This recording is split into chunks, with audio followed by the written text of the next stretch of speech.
Today in the shop, I have Alex's A90 Supra, which packs the world-famous B58 from BMW that we all know and love because of its insane power potential. On either of these cars, you could slap a downpipe, a tune, and an E50 blend and make 500 horsepower all day long on stock turbo, trans, and engine. And if that's not enough, all you need to do is follow Alex's example, throw a pure 900 turbo, an MST intake, port injection, and some Sunoco full E85 on this thing, and you'll get over 700 horsepower to the wheels, which is almost double what these cars come with from the factory. But that leads to a popular question that we get all of the time, and that is, what oil should I run in my tuned B58? Now, if you ask BMW this question, they're gonna say don't tune it. And they're also gonna say run 0W20, which is a great oil. We've used this even in tuned cars and had no issues whatsoever. However, what I personally do in my cars is I typically bump it up just one level and I go to a 5W30. 020 is going to be great. It's recommended by BMW, it's recommended by Liqui-Moly, and it's going to give you the best fuel economy. But if you're going to be racing, you're going to be really pushing the car, the extra protection of the 5W30, in my opinion, is well worth it. But whichever oil you go with, make sure that it has the proper BMW LL01 certification, as the Liqui-Moly Special Tech does. Now, if you watched our channel for any length of time, you'll know that we've built several BMWs that had well over 1,000 horsepower, including Andrew's absolute beast, which is near 1,400. And if you watch carefully, we pour a 40 weight oil in there. We specifically do not recommend that unless your tuner or your engine builder is recommending that you go to that weight. When someone's doing a built motor like Andrew or I did on our cars, you want to go by the engine builder's recommendation because they also might build in special tolerances to enable you to run a thicker oil. Now, the last thing I want to talk about is how frequently should you change your oil. Now, if you're on 93, typically what we do in our cars is you can do it around 3,000 to 5,000 miles. Now, the truth is most of our cars are on ethanol. If you're on ethanol, maybe 2,500 to 3,000 absolute max. The truth of the matter is every time we go racing, we change the oil. So while it's a good idea to change your oil more frequently, especially running ethanol, because it slips through the rings and it can work its way into the oil and it's going to destroy the lubricating properties over time, which is why you want to change it sooner.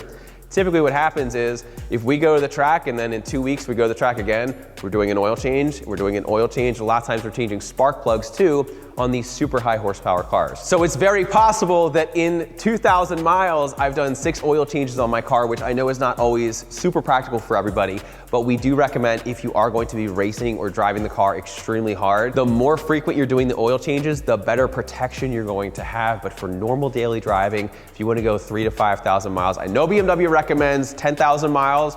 I think that's a little bit much, but that 3,000 to 5,000 miles on 93 or maybe 2,500 to 3,000 miles on E85 should suffice. So now that you know what oil to use, let me show you how to actually do it. All right, first thing we're going to do is twist the oil cap. So another thing you can do, this might sound kind of weird, but if you smell this, and if it smells like ethanol, it is literally ethanol leaking into your oil. So that's a good indication that you need to change your oil sooner rather than later. So it's funny, but hey, it works. So now what we're going to do is I'm going to lift the car up in the air so we can drain the oil out. Now, if you don't happen to have a super cool scissor lift like this, don't worry, it is completely unnecessary. All you need is something like race ramps, which is probably the easiest option, or something like a jack and jack stand. So now let's lift the car. All right, first tool you need is going to be a 17 millimeter on a ratchet, and then we can remove the drain bolt. Take our 17 mil and remove the drain bolt. All right, so on your drain bolt, you're going to have a crush washer. You're gonna move that. Then, typically with these filter kits, they include a new one. Throw the new one on. Then we're going to reinstall this and we're gonna torque it down to 25 Newton meters. Okay. All right, so now that I have torqued the drain plug and we've also cleaned everything up, I'm gonna put the car back down on the ground and it is not gonna go back up. Everything else is gonna be from up top. Now the next thing we need to do is change out the oil filter. It is located right over here. It is pretty easy to access, unlike the S58s, which are a little bit more of a pain. You are going to need a 32 millimeter, I believe it's 1.25 inches. If you don't have this, but don't quote me on that one. Okay, the other thing I do before I start is I put some rags down here just in case any oil drips. Then what I typically do is take a rag,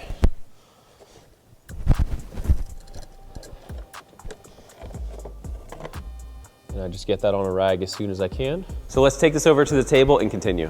First thing you need to do is just separate it, just like that. Then if you want to use some kind of pick tool, you're going to take this O-ring here and slide it off just like that. And you can install the included one. Now it's very important that you put it into this nice groove right there. Otherwise you're going to have sealing issues, but it's pretty obvious where it goes. Just make sure that it sits really nice. And then since your hands are probably a little bit oily, lubricate that ring. So then from here, you're going to take the filter. You have a small O-ring on this side and then a wider mouth on the bottom. The short side, it's going to go in here, just like that, and then give it a little twist, and this is ready to reinstall. Okay, so then you can take this, carefully slide it in, and make sure it goes in with ease, and then just hand tighten it as much as you can first. Then you can gradually tighten it down, and it gets torqued to 25 Newton meters. All right, so now what we're going to do is we are going to fill the car with 6.5 liters of Liqui-Moly SpecialTech 5W30. Now what I found works best, they do have this super cool spout, but what happens when you pour it is typically it'll glug. But here's a little tip. If you take your pick tool and just stab it in the back, it actually flows a lot better. See? You don't want it to glug. Ain't nobody got time for that.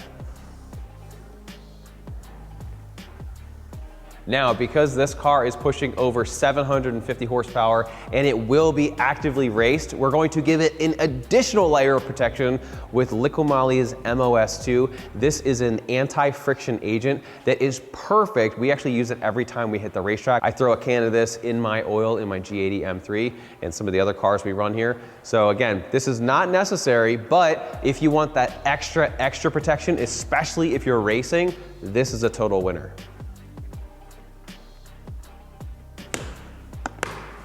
All right, let's start in. Now, if you've watched our videos too, I like to use one of these oil jugs. It makes it super easy. Also with this, all you do is you just put your finger on the front, aim it where you want it to go, and then it flows a lot better. All right, so then you can reinstall your cap. Now I'm going to start the car and we're going to get it up to full operating temperature. All right, so then what you're going to do once the car is up to temperature, go to My Vehicle, Vehicle Status, and then over here, it says measure engine oil. You're gonna do this, hit start measurement, and this is going to go through its process and read out your level.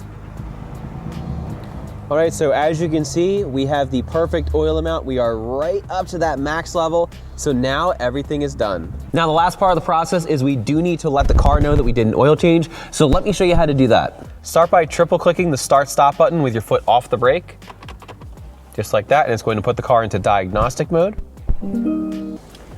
Then you're going to notice a little button over here to the left. You're going to press and hold this in until you start to see a menu come over here.